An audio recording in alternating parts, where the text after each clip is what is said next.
Pessoal, tô aqui para trazer uma verdade dura para vocês. E essa verdade é a seguinte: eu não me consultaria comigo nos meus primeiros anos de formado.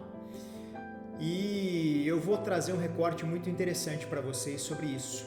Por que eu tô falando sobre isso? Por que a pauta, por que o assunto é esse? Pela seguinte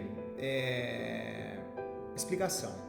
Eu tenho por visão que atender não é só abordar do ponto de vista técnico-científico a condição nosológica que o seu paciente trouxe.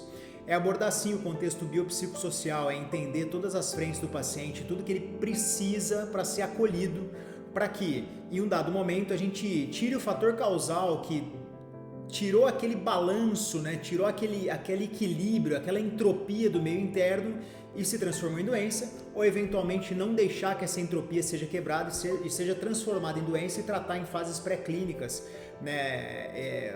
Com a medicina preventiva. Muita gente chama isso de medicina integrativa, eu não gosto, acho que não é uma especialidade. Eu tenho por visão que todo médico deve ver o paciente como um todo. E a gente não precisa chamar isso de medicina integrativa para ter um nome bonito e justamente para trazer termos gestores que eu gosto muito, mas não vou utilizar aqui com vocês porque a finalidade de longe não é venda. E eu digo isso porque nos meus primeiros anos eu atendia, claro, pacientes, discutia com os meus preceptores e assim, eu fui crescendo do ponto de vista técnico médico e também do ponto de vista pessoal. Fui lendo sobre literatura ficcional, fui me aprimorando, fui entendendo um pouco mais a minha versão perante ao mundo, foi ficando cada vez mais claro para mim que eu poderia sim entender o paciente do ponto de vista biopsicossocial e ouvir ele por 20, 30 minutos sem que necessariamente ele falasse do processo saúde e doença dele.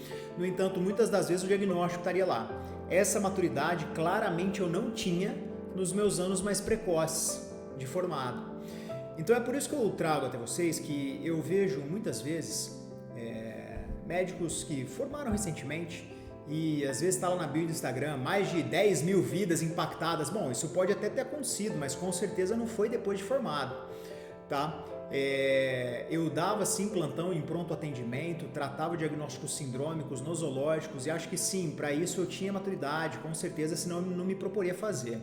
No entanto, um atendimento ambulatorial, aquele lento de 1 hora, entendendo toda a família do paciente, entendendo o motivo qual ele veio até aqui, acho que eu não teria maturidade, não depois dos 5, 6 anos de formado. Acho que não seria o momento ideal para eu me expor e expor meu paciente a mim, tá bom? Então só para trazer isso para vocês, acho que é um tema sim de discussão premente, sobretudo no ano de 2025/6.